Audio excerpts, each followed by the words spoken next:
falling into a foyer of unfamiliar friends or foes? Find out this week on The Hapless Heroes.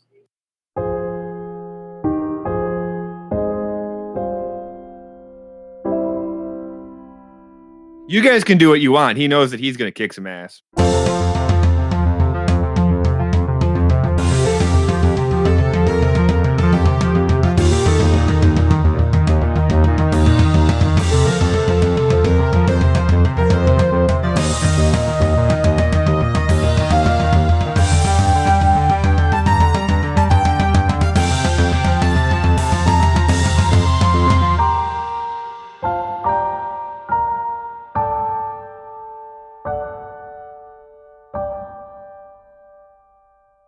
Hello and welcome to the Hapless Heroes podcast. My name is Dave and I'll be your host and dungeon master for this evening. We'll start this evening as we start every evening on my eeny, meeny, miny, right with Francesco as Felix Fizzlebottom. Let's make another plan. And to his right, we have John as Lord Jarrell the Light. We solved one problem. Hopefully we didn't create more. To his right, we have Mike as Lord and Captain Quinn Southwind. Aren't we just always creating problems? And to his right, we have Phil as Arasatra. Oh, Earth Mother, please let the problem stop.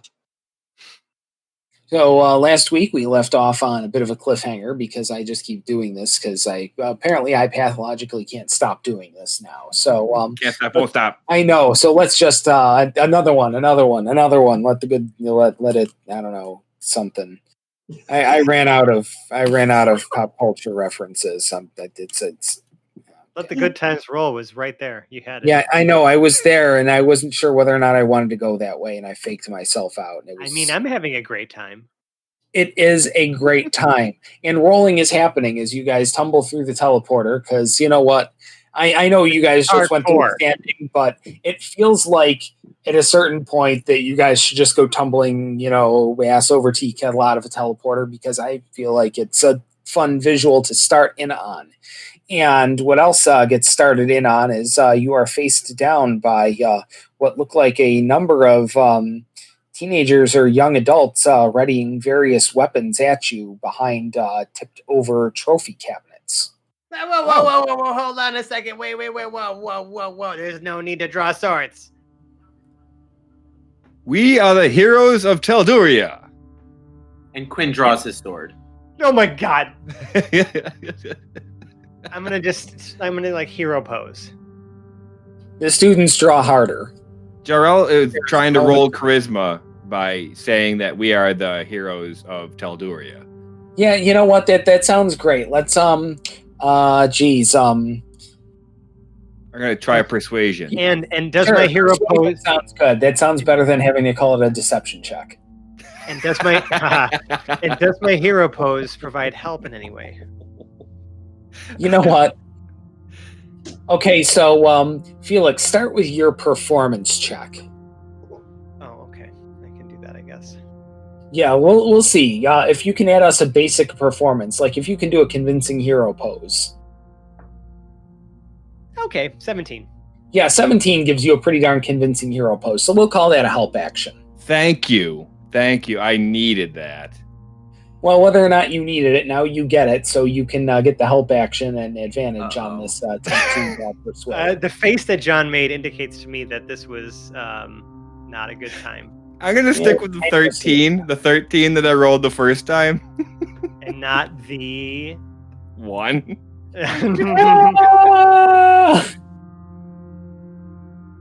So you fail to capitalize upon it properly and are left to do it upon your own charms. Maybe it needs a little bit more coordination in the future, but such is life. So you're trying to persuade them that you are, in fact, the heroes of Telduria, and they're not really buying it, it looks like, as they continue to have their weapons leveled and they give skeptical looks. Listen, if we wanted you dead, we would have fired the first shot already. Guarantee it. Quinn here's a loose cannon. When did I become the loose We're cannon? a bunch of murderers and thieves, but we're the heroes of Telduria. No, seriously. If you aren't trying to Like, I'm not trying to kill anybody here. In fact, you're the first people we've encountered this whole time. Listen, we're just the students here. The faculty went out to defend the school, and they've left us back here with the. How on earth did you get in here? A lot of trial and error. The scientific way.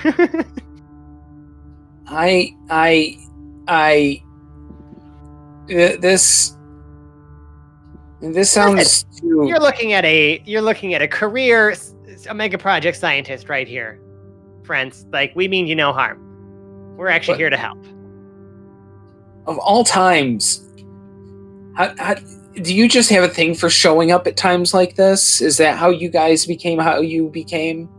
Yes. I think that's probably the best way to describe our rise to fame. Yes. I have always been destined for heroics. Fascinating. Yeah, we don't really question it. We just kind of accept that this is our existence. So, anyways, hello, students. I'm Felix Fizzlebottom. This is... Lord Jarrell the Light. You may remember me from such films as... Hello, everybody. I'm Troy McClure. Yeah, that's what we need is in where do we get a Phil Hartman sound-alike to play Jarrell in the cartoon of this? Right. I feel like he teaches courses like Plan Making 101. Not staring into the third eye of Vecna. 102. Excuse me. That is privileged information. Thank you. And my most recent, how to recognize a doppelganger. It sounds like the crappiest community college for being a paladin. The doppelganger class is very useful. I will give them that. Anyways, surprisingly relevant. We're here to help. You said the faculty went to defend this school. Yes, they should be out in the main area of the tower. Okay, so that's really funny you mentioned that because we had to kind of come in through the top. It's a little bit hot down on the surface. Oh no. Yeah. And it appears that some strange undead automata has wrecked one of the teleporter units towards the top of the tower. Oh, well, oh dear. They've gotten all the way up there. It would appear so. Worse than we thought. A lot more at ground level. Do you know seem anything about... Yeah. What were you going to say? They seem to be occupying the main floor of the tower. There's quite a number of them. However, the rest of this structure is still a bit of a mystery. How long have you been down here? Or up here, or wherever we are. We've only been... We only sounded the alarm about 10 hours ago. Okay, do you know anything about the things that are attacking you? Or do they just kind of show up? No, we've never seen them anywhere before.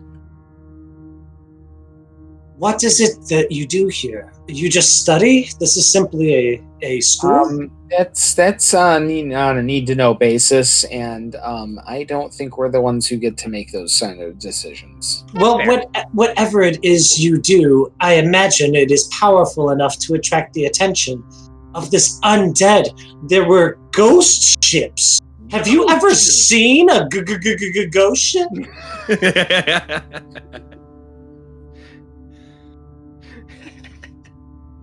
It's frightening. I can tell you, what is going on up there is ravaging the entire continent, not just your little island.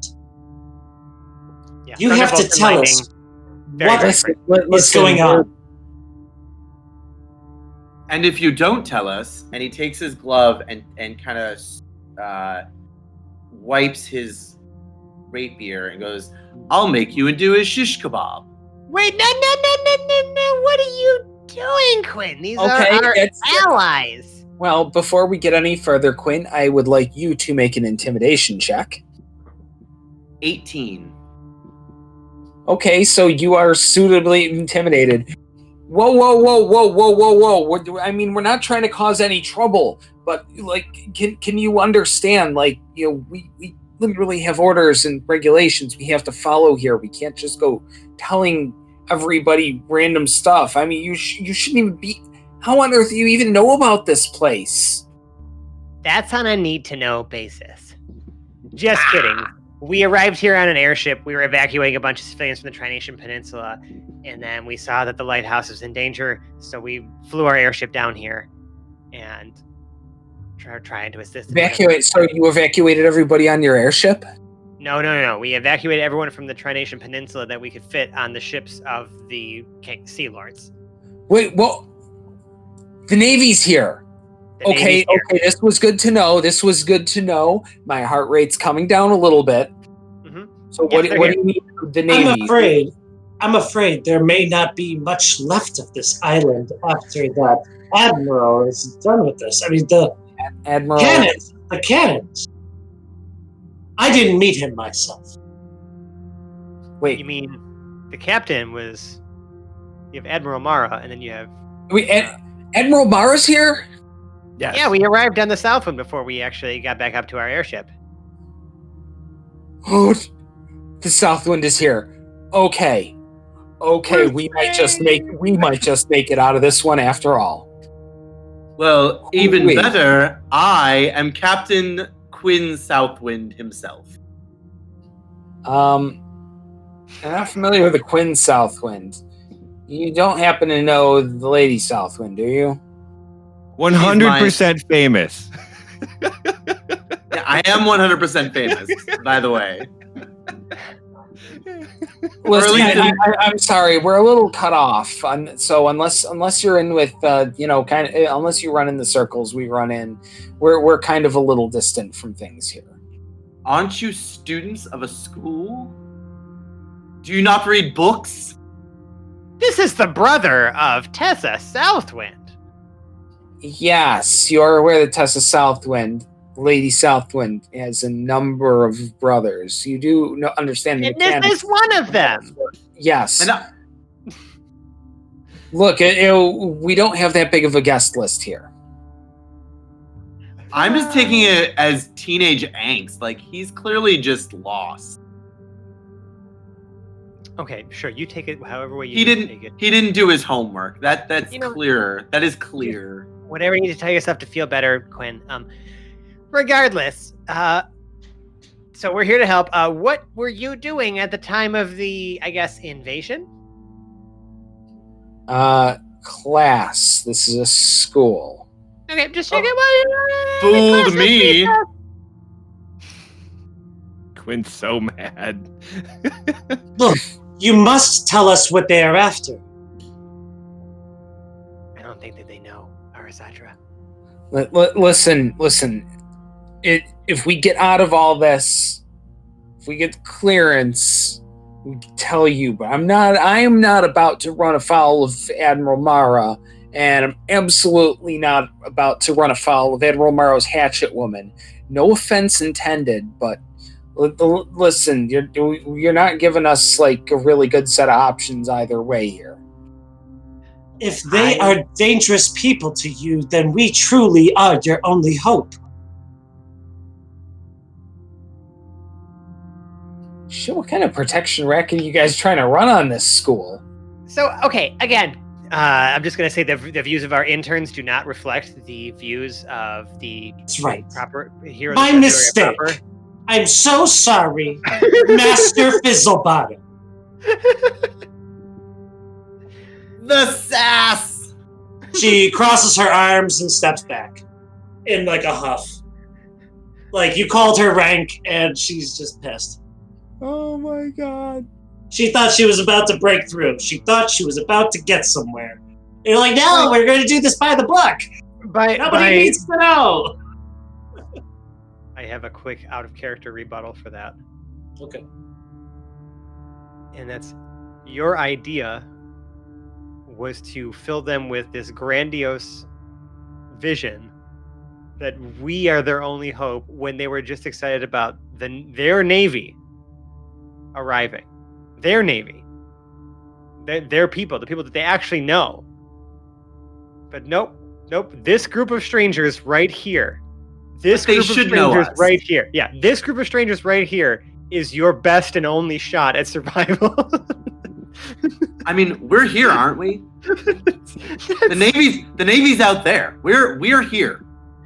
Listen, Who do you think directs the Navy? if anything, maybe behind closed doors, Felix admires your spunk and your tenacity, okay? About how excited you were to just start pumping the name, right? Just like inflating our value immediately, okay? That we'll look into that in the welcome package, okay? If you haven't gotten it yet, we'll look into it. But even Felix knows where our limits lie, and that's overselling ourselves. Special ops, as far as I'm concerned, like, you can understand an entire fleet. You can understand battalions of tanks, but you cannot comprehend the essential small group operations. Those special operations are what actually tips the tide, you know? I'm gonna like lean into Arasato and think, listen, okay, there's one thing you gotta get clear. Under promise and over deliver. Not the opposite way. Under promise, over deliver. She's gonna look to the captain. It is a very good strategy. It has worked thus far. Are you gonna put your rapier away? Yeah, Quinn, there's really no need to have that out. Like, we all know you just like to take it out and wave it around, okay? But, like, this isn't that time. Always let them know there's a weapon at your hand. Uh-huh. Yes, at the collective hand of us as a group, as a team, to protect each other. And I'm not always talking about war. Oh my god. So is this how you guys do business normally? Like, you do the bantering right in front of the people you're trying to deal with? It's worked for us thus far. You have no idea. I mean, Admiral Mara is really good at banter, but he does it very differently. Listen, banter is a 4th-year class. We haven't gotten there yet. Here's the important question that you all need to answer right now. Do you want to be rescued or not? I mean, that's not really a fair question. You know, obviously, yes. It's sort of loaded, isn't it? It's not loaded if you look at us as the rescuing party. Yes. Look, we'll try to work with you here, but you've got to understand, like, you know, the whole duty thing. Look, let's just get out of this alive, and we can discuss the details afterwards, okay? That sounds great. Does anyone here specialize in any kind of evocation magic? Show of hands. Yeah, we're not really that kind of school. Okay, good. Good to set a baseline. That's where we're at on the magical scale and how you're going to be able to defend yourselves. Do you have anything that you can use to defend yourself in case things get uncomfortable? I mean, they do all have, you know, physical weapons in their hands. Yeah, I just looked straight past those. Do you know what you're facing outside? Have you any idea of the threat against you? No, we did mention that we've never seen them before. So, yeah, we're kind of by definition unaware of the threat. We're just doing the best we can with what we have here. They stand about 8 feet tall. They're rather rotund, and they're made of magical rune-covered armor. I imagine those pesky little swords and spears you're carrying are not going to be very good against them. You would do well to stay close, and we will move quickly. That's actually, yeah, and just have one quick follow-up question. So if that one teleporter, that northern teleporter, was destroyed by one of these contracts, let's say, how do we get to where your leadership is? What I'm really saying is, take me to your leader. And how many of them are there in the room right now? Yeah, I was gonna So ask that. there's about a dozen in the room right now. Okay. And so the putative leader in this room sort of steps up, the one who's been talking to you. Well, I guess I'm sort of the one here. I'm the class, sort of the class leader. My name's Cadet Joannis. All right, Cadet Joannis. Joannis? Is there a different way to navigate through this tower if one of the teleporters was destroyed? Well, which one are you talking about? We know which one. Yeah, I totally know. Felix totally knows which one. Arasatra knows which one. Yes. Based on her notes. So we entered through the top, and when we took the west teleporter one floor down, it led us to a room where one of those constructs was destroying the northern teleporter, and there was still an east and a south in that room. Are you familiar with that space? Okay, so that was the back entrance. So that sort of leaves us the harbor entrance, which was the really big room where the faculty had gone. Well, in the really big room, we found a whole bunch of them, didn't we? Was that the really big room? A whole bunch of the faculty? Well, there were pillars and then a whole bunch of constructs. Oh. No humans, really. They were just milling about. Oh, no. No, that's well, that's where they were, and that's our way out. Well, it sounds like we need to clear it. How many of there are you down here or in here? Here. Is it just you guys, or was there another group? Oh no, there are about 200 of us down here. There it is. Oh, I was like, there can't be just 12. okay.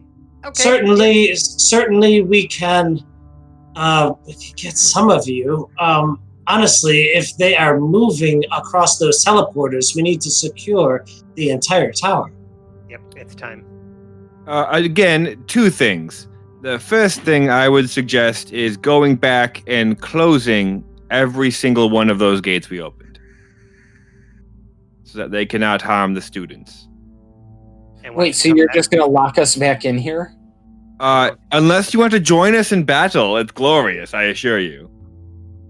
I don't think you want to do that. It's rather nasty up there. The 200 of you could gang up on whatever one you wanted. It'd be fun. Well, that would be great. At the cost of how many students? There are children here. At least a dozen. I did not actually suggest it. That was my best shot at sarcasm. I'm just rolling things over here, by the way.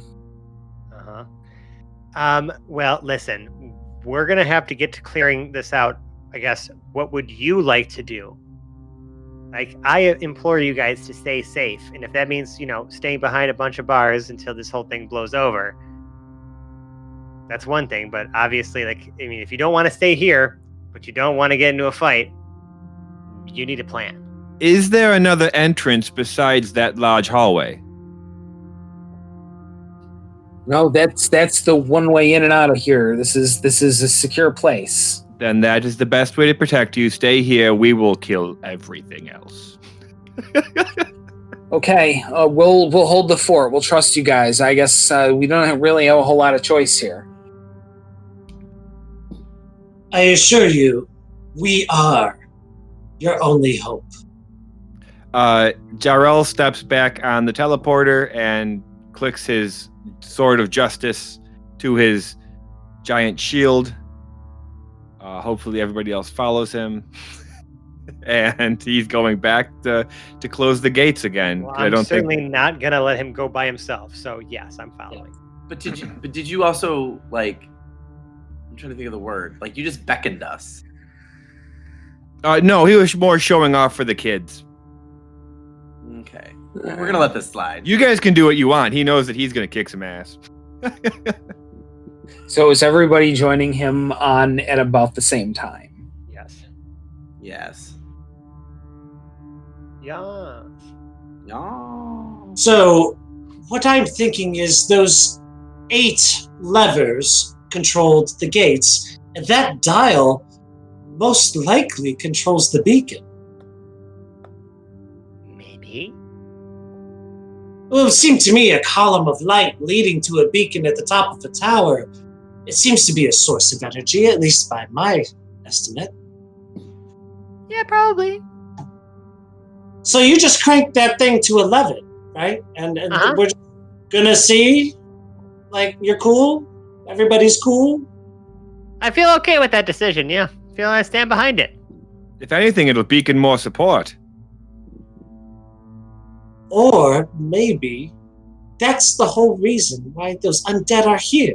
Well, it was off when we got here. It was completely off?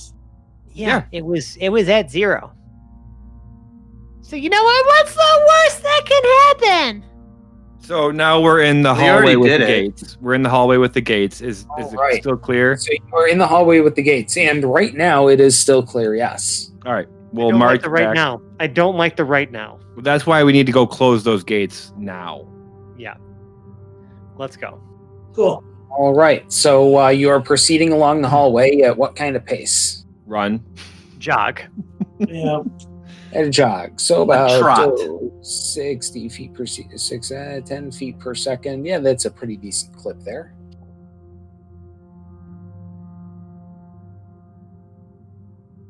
Oh, wait. Yeah. Shit. It's going to take us a second to get back to those levers. Uh-huh. Damn. We better hurry. Yeah. Uh-huh. We are dashing. You're damn right we are. We're like Scooby-Doo dashing. We're like All right.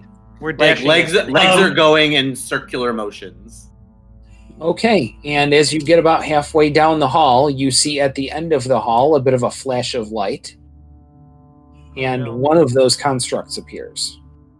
Okay. I Yep. immediately throw 3 Eldritch Blasts at it. All right, what's the range on those? 120 feet. All right, RFI, everybody. Roll for initiative.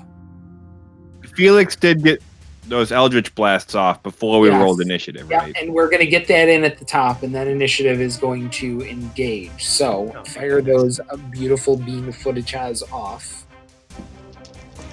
I think this is the first time I've ever gotten initiative higher than everybody.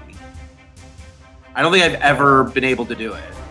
So what I'm gonna just say here is that the first 2 are a 23 and a 19. Both of those do hit. The waiting last for this one one. is a nat 1. Ooh. That's a lot of nat ones. All right, so we're going to resolve the first 2. Let's do that. Yes, that'd be great. That'd be super cool. So first one does 10 force damage. The second one does 13 force damage. Great. And the creature's movement speed is reduced by 10 feet, and it's pushed 10 feet further away from us. Let's see, that was 10 and 13, you said, right? So 23 force damage, and its speed is reduced by 10 feet, and it's pushed 10 feet away. Okay, so it is pushed to the back wall behind the teleporter, and its speed is reduced by 10 feet.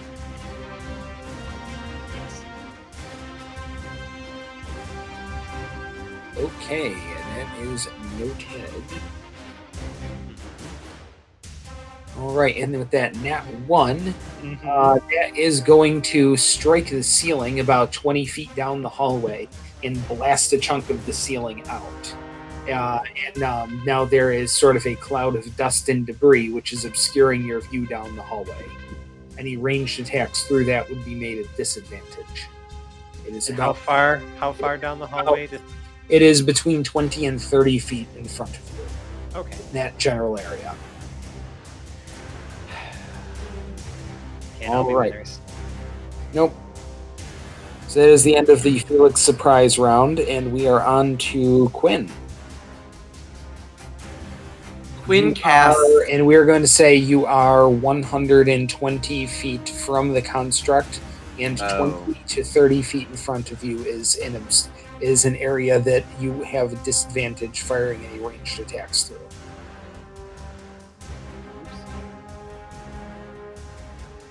So first step is move 30 feet up, and then maybe you could hit something.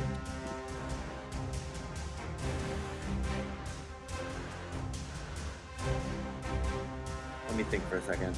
Okay, so I don't want to waste my action surge though.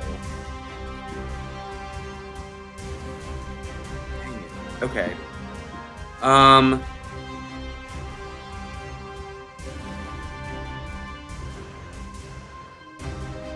All right, I'm going to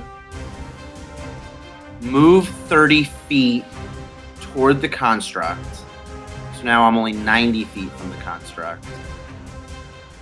And I'm going to hold an action when or if the construct moves 30 or more feet closer to me, I'm going to, no, never mind. I'm going to shoot my short bow. I'm gonna take disadvantage. Well, how many feet did you move? 30 feet. You moved 30 feet, so you emerged from that cloud, and you can shoot without your disadvantage. So you can just shoot normal. Okay. You are now I don't know if this is gonna do much. So it can, yeah. Let me see. Hold on, 2 seconds. Don't know. Just don't think any of this other stuff is really gonna do anything. I'm gonna cast. I'm gonna pull a mort, and I'm gonna cast mirror image on myself. So there's now 4 versions of Quinn standing in a line, almost like pawns on a chessboard, basically preparing to block anything for my group. That's what I'm going to do. All right, interesting. The Soul Forged construct is going to. It doesn't have anything ranged it can do, so it is going to dash 40 feet. So that would put it 50 feet from Quinn and 80 feet from the party.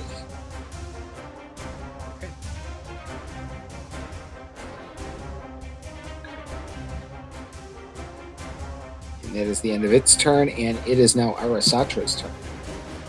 This construct is 80 feet in front of you. Between 20 and 30 feet in front of you is that range obscured area.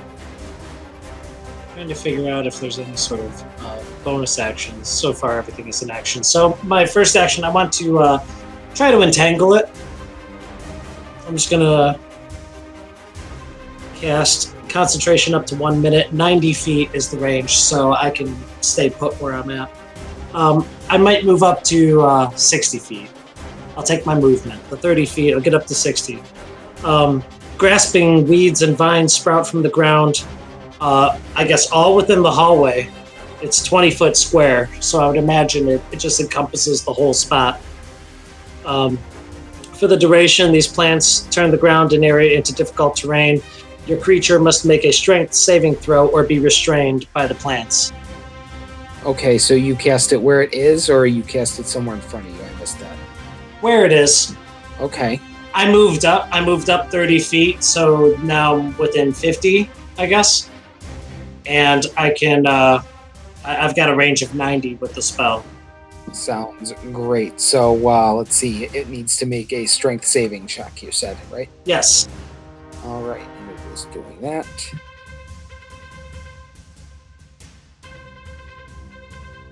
And that is a 24.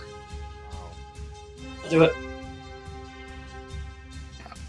So there is no effect. I mean, it counts it as difficult terrain, but 20 feet would probably give it 10 feet in front of it and 10 feet behind it, and then just fill up the hallway. All right. Yep, it would do that as the hallway is 10 feet wide. Okay. So I'll leave it up for now. I'm still concentrating on it. And I'm looking for bonus actions, so I'll have to check that out. That'll be it for me. Okay, so that is Arasatra. We are on to Jarrell. You are 80 feet away with that schmutz in between you and the target. Jarrell will move 60 feet up. Jarrell will move 60 feet, so that puts you, let's see, so 60 or so. 20 feet from it. 20 feet from it. Yep. All right, so Jarrell, you are 20 feet from it. Do you have anything else on your turn then? Nope. Okay, that is Jarrell, and we are back to Felix. Well, I'm going to move 25 feet closer. All right, so that gives you 5 feet left in the stuff.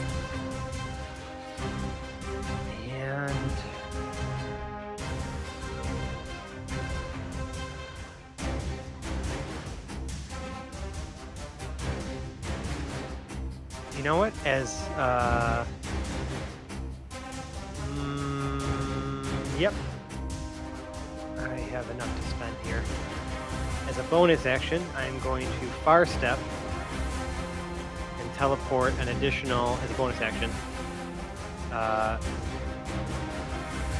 30 feet ahead of that. I want to put myself just behind Jarrell. Let's see, yeah, that puts you 25 feet from. And as my action, I will use the cantrip for Eldritch Blast. Fire 3 beams again. All right. That is more like it. The lowest is...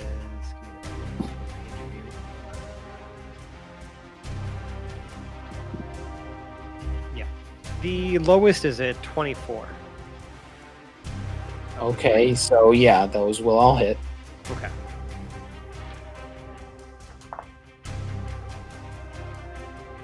We have 11 plus 11 is 22 plus 9 is 31 force damage. And its speed again continues to be reduced by 10 feet, and it is pushed 10 feet back. Okay. It is pushed 10 feet back, and it continues to have that 10-foot debuff, right? That doesn't stack. It does not stack. Okay. So the effect ended on the start of my turn. Okay, so it is now 35 feet from you and 30 feet from Jarrell. That sounds good to me. Okay, so we come back to Quinn, and Quinn was just outside the stuff.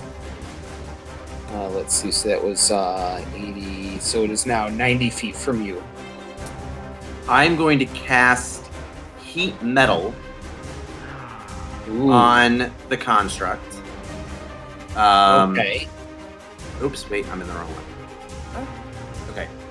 That causes me... so there's no... Like, it automatically happens. There is no check for it. Because it's metal. And I'm just trying to find all my dice. Where's my die thing? Oh, there we go. So I'm going to actually cast it at 3rd level. It's a 2nd level spell. So it adds an extra die. So I'm going to roll a 2d8 and then an additional 1d8. So I rolled a 7 on the first 2 and a 4 on the second 2. So it takes 11 damage, 11 heat damage. Fire damage, excuse me. Fire damage, correct? Yep, 11 fire damage. It also, because it can't like drop itself, so it's stuck carrying this heat. So as long as I can keep concentration on it, it will continue. I can use a bonus action to continue to cause it damage on my next turn. Because it's broken. Okay. It's a broken spell. Yes, excluding the fact that this has a damage immunity to fire. So it's just going to be hot metal with an angry undead spirit inside it. Gasp! So my spell did nothing. It did nothing. It did something, just Yes, not made it what hot. you wanted. So the soul itself is not being affected by the hot metal? Nope. My sheet here has damage immunity fire.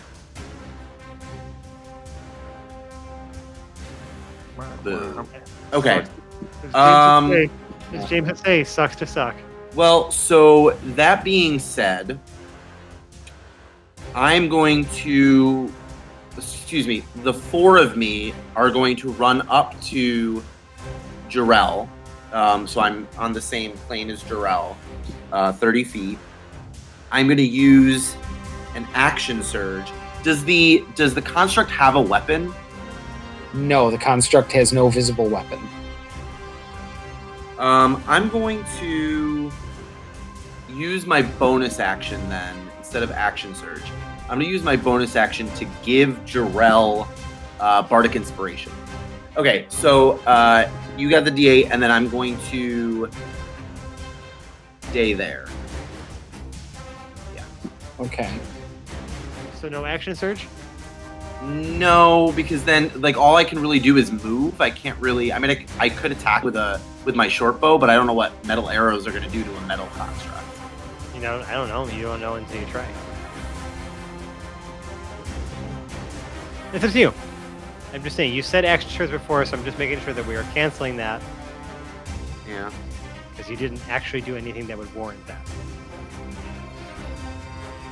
Oh yeah. I wasn't gonna action surge. Okay. Yeah. So you moved. You were 90 feet away. So you moved. No, I was 60 feet away. You were 60, huh? Because I moved to 90, then he moved up 40, so I was 50 feet from him, and then he moved back 10. Yeah. All right. Yeah, you're correct. Okay, so you are now even So with you're even with Jarrell at 30 feet away from it. Yep. All right, sounds good. Okay, so that is Quinn, and we are onto the construct. It is 30 feet away, and let's see, its move can only take it 20. So it is going to... And it's walking through difficult terrain? Question mark? Yeah, Does difficult terrain stack with that, though? The first 10 feet was difficult terrain. Whenever it moved forward from after I attacked it, it was 10 feet. Okay, so that would be... Well, no, it wouldn't.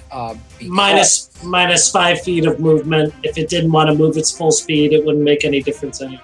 It got pushed back. I'm trying to. It got pushed back. That was its most recent move since then. So it's not the 10 feet. It's 20. 20 feet through that. So let's see. How does that stack on top of the previous movement? Then is that just cut in half again? Then Let's find out. Yeah, because I feel like that there's a specific way that needs to interact. It says here, every movement in difficult terrain costs 1 extra foot for each foot moved. So essentially it's half. Okay. All right, so yeah, it's halved in a different way where it would stack then. So he would be able to move 10 feet for the normal move, and then he could dash to make it that 20 again. Correct. All right, so that's what he would need to do, because that's really the only action available right now. So 50. So he has moved 20 feet. He is now out of the difficult terrain. Okay. And he is, then now 20 feet away from Jarrell and Quinn, 25 feet away from Felix, and further away from Arasatra. All right, so that is done, and we are now on to Arasatra's turn. I think I'm going to end my entangle concentration, and I'd like to be about 10 or 15 feet behind, probably 10 feet behind Jarrell. Okay. And I'll cast Moonbeam. All right. So what does Moonbeam do again? Arasatra, use Moonbeam. It's very effective. And she looks at Jarrell as she's like lifting her staff. She has a giant moonstone on the end of her staff.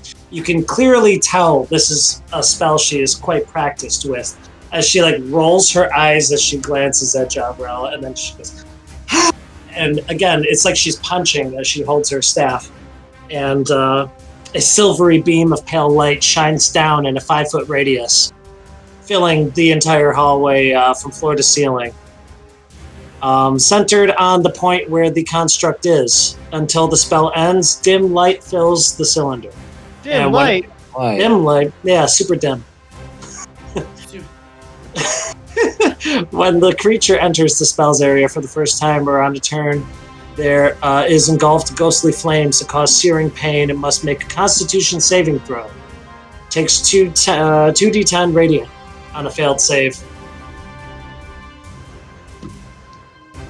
Con save.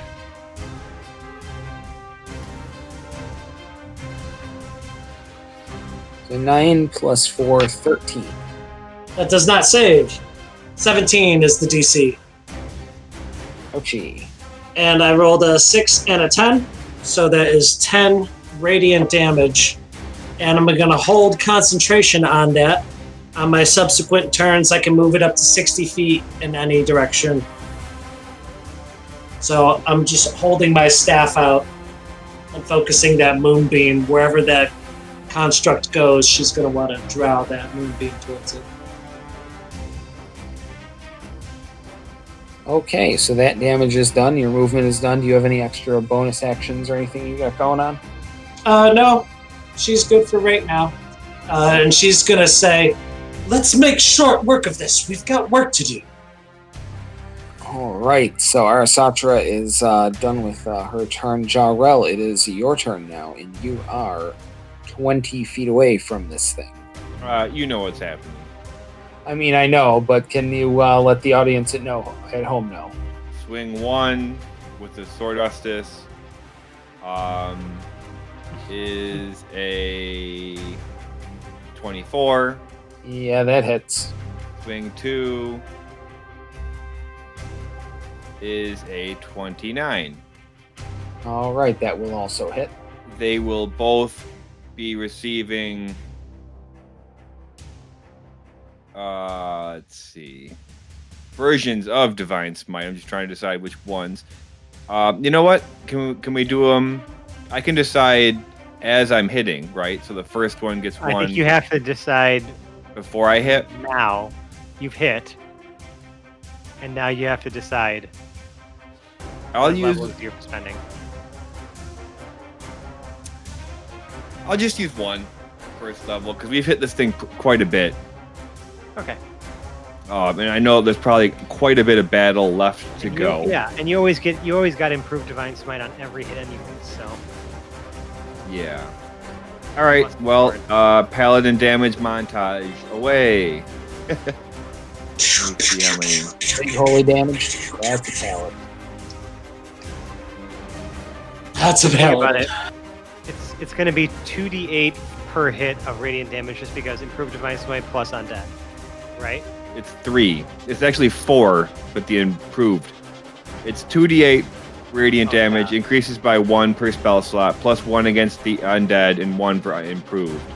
So yeah, 4d8 per hit. If you're doing if you're spending a first level for each hit. I'm just doing the 1, and then the second one it gets its own bonus of another d8 for the Sword of Justice plus the d8 slashing damage. So. Alright, that's 4, 5, 6 for the first hit.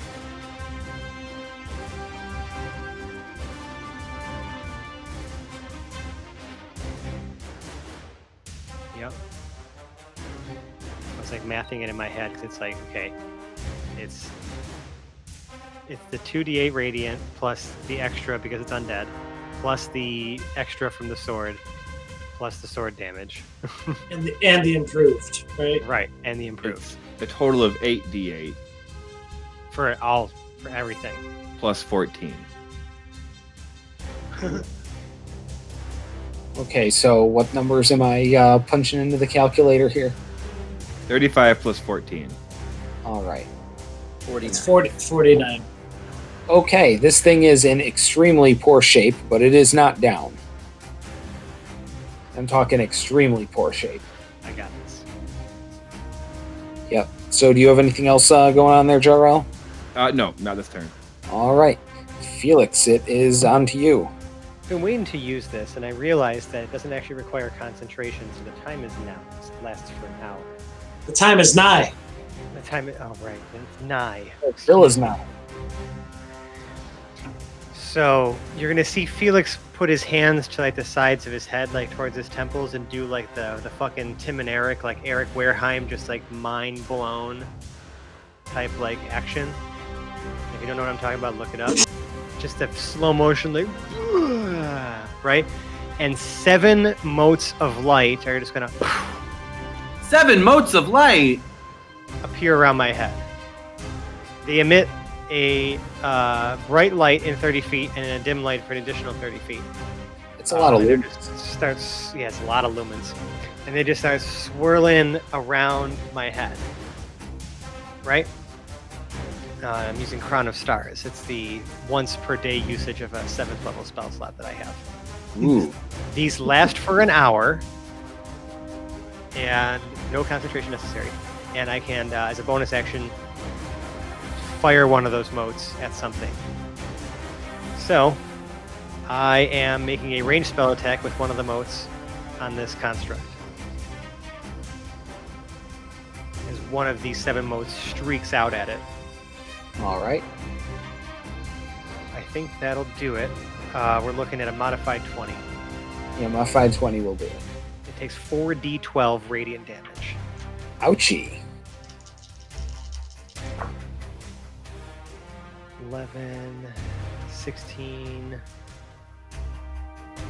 We're looking at 25 radiant damage. All right, you can describe what it looks like when this thing is destroyed. The mote pierces through the center of mass, and then from inside the light grows and expands outward, and then the whole thing just like, as like the light is just beaming through it, goes completely dark and it falls to the ground. Ooh.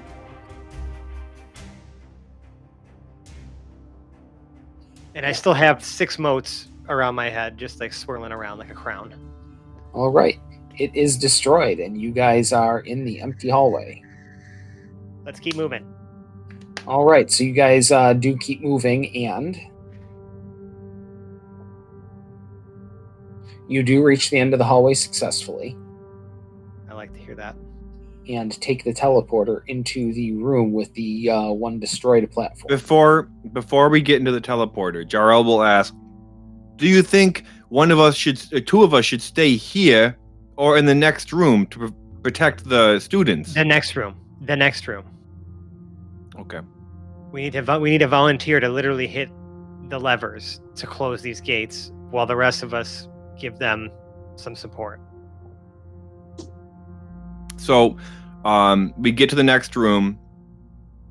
Jarrell is going to stay in this room. Are there any of the constructs in here? No, there is nothing in here as of yet. So Jarrell's going to hang out here to make sure that nothing comes in this one to get to that teleporter. I'm staying with Jarrell. Okay, so Felix and Jarrell will stay here. Between Arasatra and Quinn, who's going to go and flip the levers. I mean, I would suggest you both go. Don't just. Yeah, I'm a little fearful of splitting the party to the point where only one of us is by themselves. Half and half. Will accompany. I feel better about half and half. I don't feel great about it, but I feel better about it. We'll be in the outsy, real quick. I see that. I look at the crown of light around my head and think, we'll be okay for a little bit. Just don't take too long. Quickly, money, go. So we don't feel like there's going to be anything coming from the other end, right? Like this is the only way into that other room. It was the only way in and out. I feel like the two of you are like right now the protectors, but like you're sending 2 people. Well, all right, who are more than capable of protecting themselves. If Sure. you guys run it, if you gentlemen, or if the both of you, because you're not gentlemen, if the two of you run into any danger, quickly back on the teleporter back to us. But if you can make it to those, that sounds so simple that it probably isn't going to be simple. Dave, is there any way I could hold on to concentration with my moonbeam while going through a teleporter?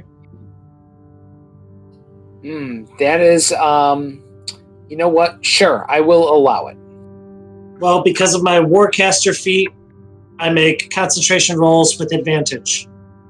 Okay. To maintain con. 14 plus... I think it would be... Constitution. Yeah, Constitution. Plus 3. 17. Okay. So I believe that's well above the threshold. I am going to say that we are at time, and this is a good place to cut this episode off. So what I'm going to say, Phil, is it's your responsibility to keep note that that's going. Remind us at the beginning of next session. It's if you can remind us, you can continue to have it between sessions. You. Adult onset moonbeam. You are wise and generous. I figured that's an even trade, and I've just got, Felix and Jarrell are staying in what's in my notes room too, and Quinn and Arasatra head to switches, so that's my notes for where we're going to leave this.